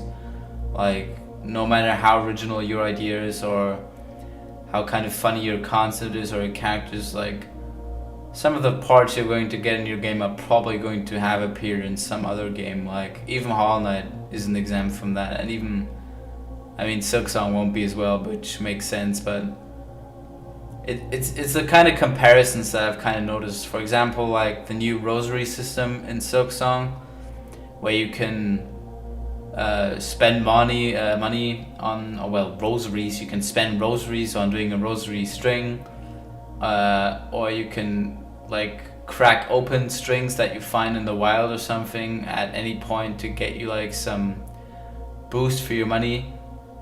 It's just Dark Souls. It's just, I mean, no matter how cliched that might sound, like it's just a Dark Souls soul system where you can use the boss souls and then just get more souls for you, and you lose them when you die, and then you have to retrieve them. I mean, for the rosaries you can't even retrieve them, which is like infinitely harder. So you have to like kind of always keep strings on you if you want to like keep a certain amount of money. But the system itself is very similar to just Dark Souls, where you just crack open the fucking soul, the big souls, and then you just get some souls. That's it. It's not really that hugely original. I think it's better than the first game, but yeah. Yeah, I've kind of noticed it with other games I'm playing as well. Mostly because like every time like a new game comes out, there's always that little minority that's like, wow, I can't believe X game has no originality. They just ripped off Y game. Yeah, I mean, Overwatch, for example. It's like, oh, they ripped off a TF2. And then Valorant comes out. Oh, Valorant ripped off of Overwatch. It's a never-ending cycle. It is a never-ending cycle, because it's a bit like music. You can, like, of course you can like do so much with music, but like at some point most of the like original ideas are just going to be burnt out, and so it's like, hey, that song sounds very similar like that song, or that song, that band just did a song covering that other band or something. That's unoriginal. Which, okay, I mean, if you like the original band, that's fine, but like, accept the fact that to us humans, only like a few sounds sound very pleasant. And of course, people have different tastes in music. I guess you could have some people who are very, very simple, like who can just like listen to fucking pots being hammered or something. Or for me, that is, for example, hard metal, or like metal in general. Literally metal. I can't listen to it. I just can't. For me, it just sounds like fucking anger issues, you know? I don't know. But then again, like when I look at my father and what kind of music he likes, and then like I talk with music about him, and he's like, son, your music is fucking shit. And I'm like, okay, sorry. I mean, I'm like, when I'm this listening, is why I moved out. Yeah, I mean, it is kind of a part of it. But no. Living independently is a big part of it. And like, because in my old home, our interview would probably be over by now. It would probably have lasted 30 minutes, maybe quarter of an hour. And now we're already talking like over about 1.5 music. hours. Yeah, and we're talking about music. Yeah, and I mean, I don't know, it's very subjective, but I think that you can only go so far with concepts, you know. You're very much limited by your feeble brain capacity and your kind of human existence, in the point that you can only do so much what other people have not done already. So yeah, I don't know, might be me, but No, I was actually that was a bit ago. I listened to a band called Polyphia, and they're like prog rock, I guess, new age. that's cool. And they put out like making of videos, and the guy was like, "Oh yeah, I listened to this song, so I just stole the chord structure." Not like stole, but like, you know, borrowed the chords, changed it up a bit, and then. Yeah, But I he's mean, like prog rock, and like you borrow chords from Kanye West song, and it's like, don't really like what? And then you listen to it, it's like, oh, this works. It doesn't sound anything like the original, but you can hear the the chord structure at least. Yeah, I mean, it's like with every other genre in human history, like philosophy or art. Like art, you could just draw your fucking like the best image in the world, and it would just automatically be put in some kind of genre, because like you've got the weird kind of fucking drug art. You've got the art that's basically just a photo as a painting, that's very just like very realistic. You've got the art that's meant to represent abstract. something. You've got the art that's just like just a painting of something. So there's not really a whole lot you could do new. Of course you can like draw new people, or you can, I don't know, fucking invent your own art style if you want to, but it's probably not very new. It's probably going to be very similar to what other people already did, like already.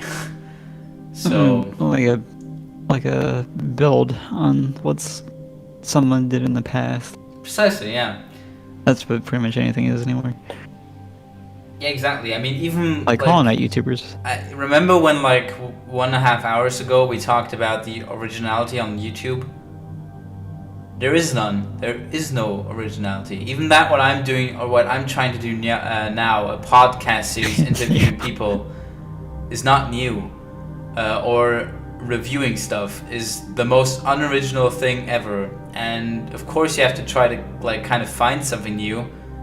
But most of the time it could be like that I don't know of it, but like some YouTuber already had that idea like 2 years ago and uploaded, and was successful, maybe wasn't successful, maybe I just don't know him. There's like so many YouTube channels, there's millions, maybe even billions of YouTube channels, maybe millions, probably maybe billions, but yeah, probably billions, but like billions of YouTube channels. Like there's probably someone out there who did something that you did, which is not to say like you shouldn't do it. Like I'm not here saying like whatever you do it's pointless or something, or whatever you do has already been done, so don't do anything.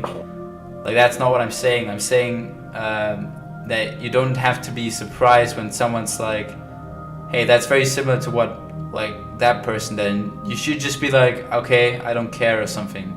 Except if you stole it. Put your own spin on it. Yeah, if you stole it, then like fuck you. Then that's your fault. But if it's like your creation and it's like something new, then just go for it. Like, yeah. I'd say like a good example, like not of stealing, but like, there's like no tutorials on it, so I just threw up like a Hollow Twitch mod tutorial. And then Relia made one, but Relia is like way more approachable towards people that have like never used like an installer. He's like very newcomer friendly. But mine is like, oh yeah, just go here, do that, and you're done. Easy. Like you can tell like mine is geared towards the mainstream people that, audience, yeah, or the kids or something. Like already. But like that's a good example. And I have others like I think the first video I did was like pure vessel of like 1.5 times speed or whatever. And I think I did that before Cranky Templar, but he did his Radiant. So it's it's just like a different spin off of just. Yeah, I mean if you're bigger, if you're a big YouTuber already, you can just basically do fuck ever. You can just do anything you want. You can do anything at this point. But I mean, that again, it's also hard kind of to judge when you can do it, because like some people would be like, okay, I have, let's say as an example, 10,000 subscribers. Like that's everything I wanted to go for. That's like the highest I could ever imagine. And then I'm now just going to do fuck all with it. Some people might be, hey, I have 100,000 subscribers. Like now I can finally do what I want. Some people might be, I have 2 million subscribers. Now I can do more experimental stuff. It's hard to judge. You probably won't do that much experimental stuff, because I always like kind of thought about like, if I'm going to hit like 200,000 subscribers, I'm going to start to do really like weird videos, and like maybe someday I'm just going to be like, no, I'm not gonna do it, or Because for example, I wanted to do like a big video on one of my favorite bands, and I wanted to like do a history of them. But then I kind of thought, like, if nobody's going to see it, then there's no point in it really. And so I kind of thought, okay, maybe I need like a certain amount of viewers to like do it, but what would be the best point? Like, is 500,000 like enough, or should I wait until I have like 1 million? Am I even going to get this far? This is a very assumptuous like kind of position from me. Maybe I'll delete my channel after like 5,000 subscribers. There's no saying what's going to happen, but just as in general, I find it like very interesting, like how to choose, because I always see like these big YouTubers doing like whatever they basically want to like with their channels, you know, like one day I'm doing this idea, the next idea I'm doing this, and they'll still get like millions of views. So They're too big to fail. yeah, it's like the banks, yeah, precisely. I mean, too big to bail, too big to jail, too big to fail. So Unless they somehow like, I don't know, just say like cheat on a Minecraft speedrun or something like that. yeah, like a fucking Minecraft episode. If I would do a Minecraft episode now, it would A, not be original, B, would probably not be funny, C, would probably already do something that already someone did, and 4 would get no views. So in pure YouTube terms, there is no point of me doing it. It's basically just to do something that I didn't do before and I might have fun with it. Which someone would say is the main point of YouTube, you know? You're supposed to do something that you're fun with it. But I mean, as a YouTuber, you're already kind of on this like kind of mindset, like I want to get bigger, or I want to get more viewers or something. So I don't know. Hard. Yeah, like I noticed that as well. Like, I'm actually streaming my channel right now, and I see Nightmare God Grim done in 2 hits, and it has like 209 viewers. And then I have an Apex Legends video that's like 51 viewers. And then it goes back to music, which is over 200 viewers again. Yeah, So it's like, if you don't do like what your channel's already established for, it's gonna. It's hard to branch off, yeah. I guess it's just a long process. Like maybe you have to like kind of train your audience and like find new kind of communities. But if your channel is and lay down, yeah. Yeah, but I mean, if your channel is already entrenched in one community, then you won't get that support from that community anymore. So you're basically on your own again, like at the start of like the channel. So yeah, like that viewer. Yeah. Like that viewership leaves, and then you have to like accumulate a new viewership. Maybe your viewer count won't change because most people. I figure that most people don't unsubscribe; they just like don't watch anymore. Yeah. They just like ignore your video. So I feel like even if you have like same subs, then your viewer count's still gonna go like way down. Exactly. Yeah. That's kind of what Life from the Abyss is kind of like, because it's like so far, like I think almost every video that I did on Silksong was automatically like 3 times bigger than every Life from the Abyss episode. The only episode so far, or the only 2 episodes so far that's been an exception, were Moss Bags, because he advertised that one 2 times, and Leth, because, well, yeah, because it's just tied to Team Cherry. Yeah, it's just part of Team Cherry, like kind of so.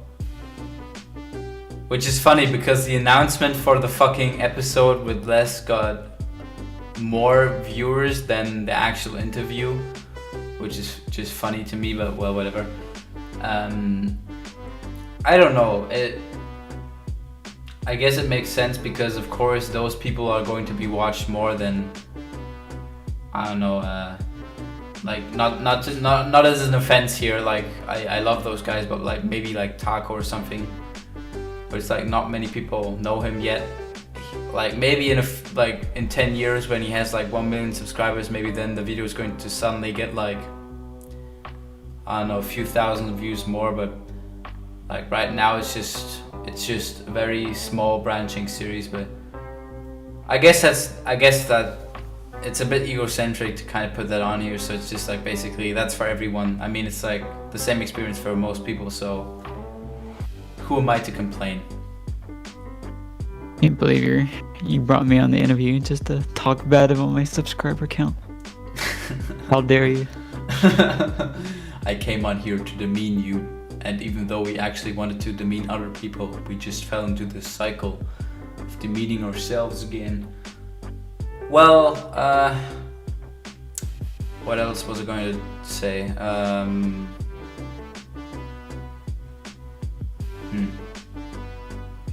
Favorite TV show? What's your favorite TV show? I do not watch TV. Series? Like, I mean, you can say like cartoon or Netflix series as well. Like, I don't care. If I had to pick one, probably like South Park or Office. But yeah, like those are just like the less. That's a very American choice. Okay, I assume you probably mean the Office US version. Yeah, I guess. I don't know. Like the last time I watched The Office was like I had a 3-hour flight to Utah, so then there's like nothing to do, so I just threw it on. I can very much advise to you the British one, which is also very mean-spirited, I noticed, but I watched both. Like, I'm kind of still watching the British one, but I just noticed that like in the British one it's so like everybody's so mean to each other. Like in the US versions everybody's like, I mean, of course they're like kind of a bit douchey a bit at times, you know, they're kind of awkward or cringe or not nice maybe, like that's the farthest I would go, not nice. But on the British version it's just like everybody just genuinely fucking hates each other, and like that's just it. That sounds pretty entertaining. I mean, it's fine to watch and it's funny, but it's just like these people will, at least I don't know if they will be actually ever be friends on the show. Like you can kind of see that like even like Dwight or Jim like become kind of friends in the end or something, which is a happy ending for the US one. But like I don't, like from what I've seen from the British one, I don't think these guys could ever be friends, like realistically.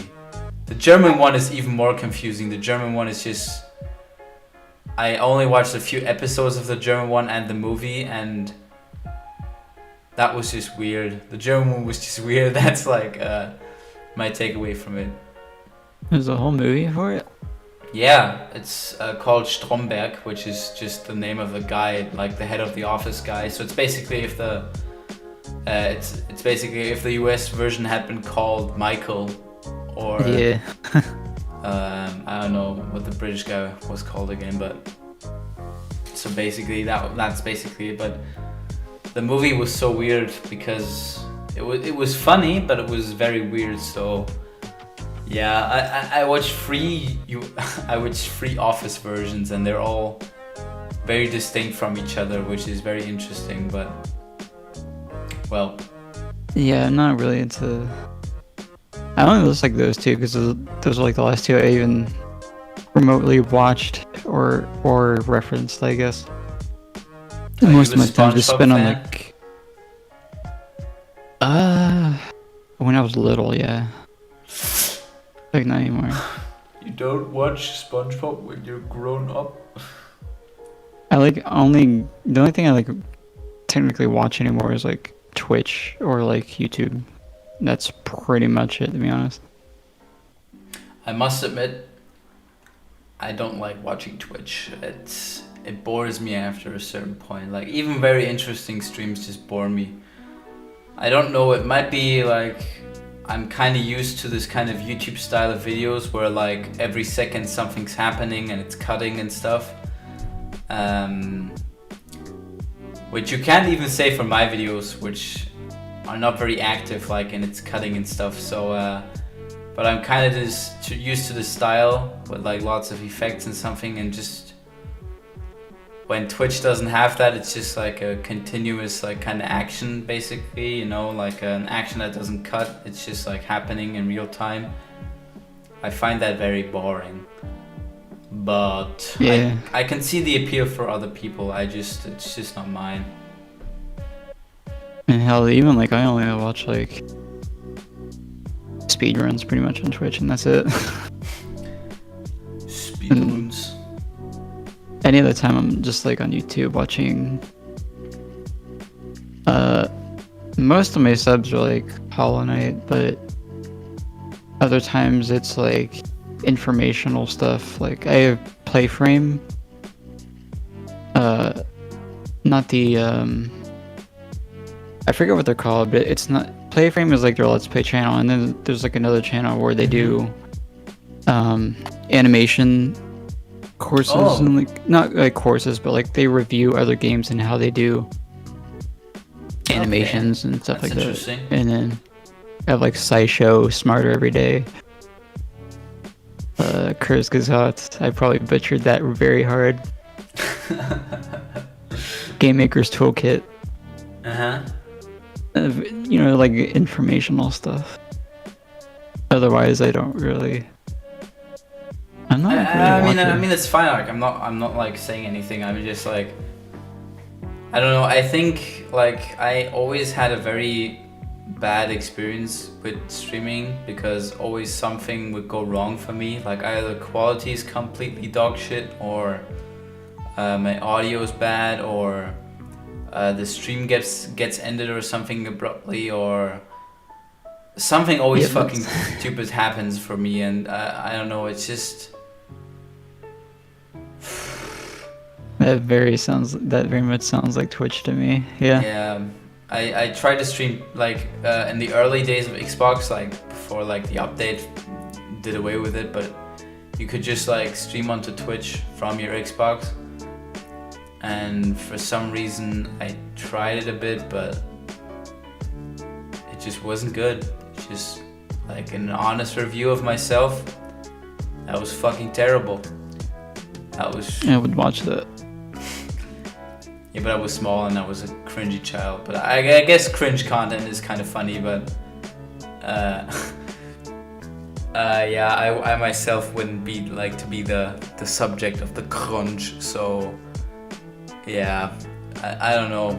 It's like my first YouTube channel, of which I don't like to talk about, but let's just say it was very, very bad and very bad. Cringy. Yeah, and very cringy and very bad. Yeah. That sounds like my beginning videos. Or not really beginning videos, but like other.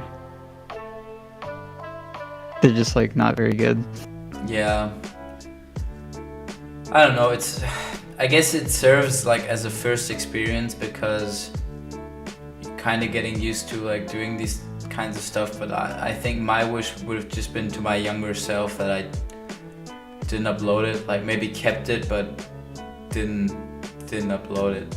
I'm glad that it's off the face of the earth right now, but yeah. Sounds like me.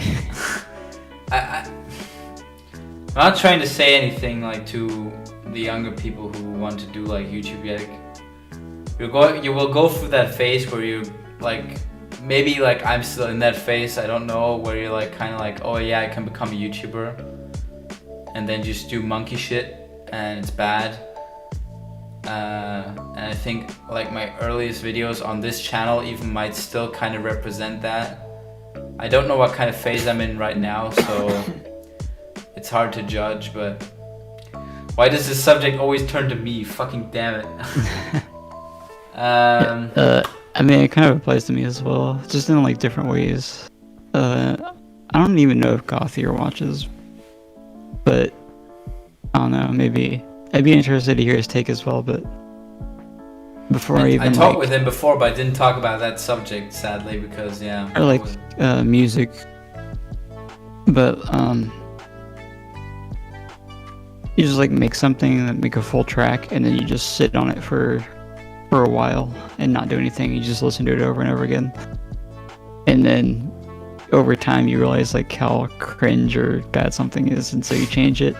Yeah, it's basically the same as like putting something on unlisted and just like watching it over and over and you're realizing how cringe it is. Yeah, exactly. That's yeah. What kind of regarding music? Because like, do you play any instruments? I don't. I did when I was growing up, but as far as like playing now, no. And what kind of software do you use for your music? I use FL Studio 20. Oh really? Oh okay. I had a phase where I wanted to actually do music as well, like, but yeah, that was bad as well. I think FL Studio 20 is great for beginning off. It's very user. It's kind of like Discord. I would compare it to Discord. It's very user friendly, but it lacks the fine tuning that you would find with other stuff. So like with bigger stuff, yeah. Okay, interesting. And so if you're into like orchestral music, there's Spitfire Labs is all free.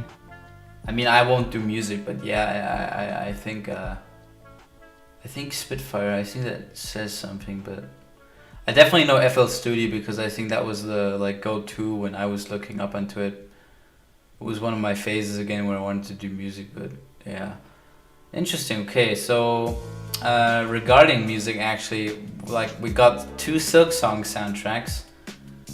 Songs, Bone Bottom and Lace. What would you say as a musical expert? What's your kind of take on both of them? So, first of all, I'd like to disclose I know nothing about music. To be honest, I literally just place music on, or I place notes on FL Studio where I think it sounds good, and that's pretty much it. But other than that, the Lace one, probably my favorite. And Lace one? Bottom, yeah. Shit. I was actually hoping we could find someone for Team Bone Bottom because I like Bone Bottom more, but okay. Bone Bottom is really...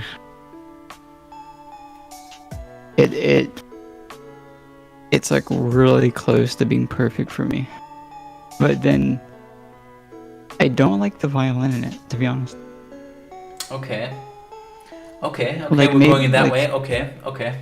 Like I think they should have used a different mic for the violin, and then it would be perfect.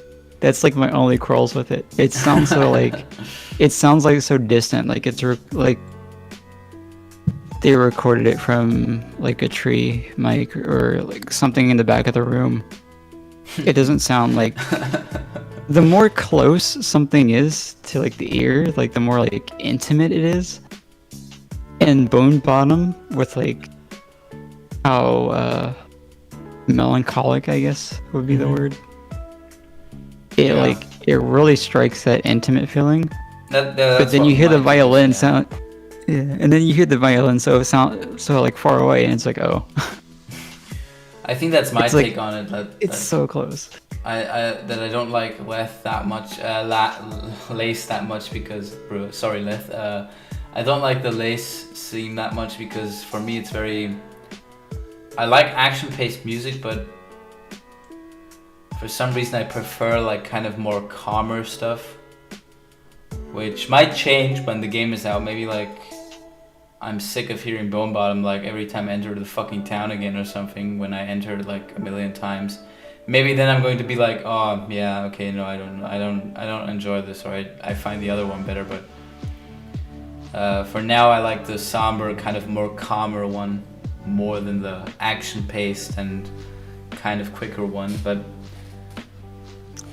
so this isn't a real plug, but you actually might like the music that I put on my YouTube. It's for slower, but it's upbeat. It's very like. Check it out after we're done. Which is not a self plug, I promise. But it's pretty slow usually. Okay, so then plug at the end of this video. We're slowly coming to the end of this video. Of this titan of a video. I think this is probably my longest video yet. Yeah, I'm probably gonna Until put it like Silksong. this. Huh? Until Silksong Let's Play. Yeah, until my deep analysis of that one character in Silksong where I talk about it 45 years. Yeah, I think quick plug, Zaliant stuff is all in the description. I hope I don't forget anything. Kind of depends. Maybe I have to check it out again, depending when this episode comes out. So go check that out. Thanks for coming. It's been a pleasant experience. Has it? Yeah. Don't be so cynical. I just threw the pot. I would say that we have found many interesting conclusions about the human existence and about the mind itself. So thanks for watching Live from the Abyss with Zaliant, Season 2, Episode 2. Subscribe to all the stuff, as I said. Check out the description for my Twitter and Discord. And yeah, do you have anything, any closing remarks? Anything you want to say?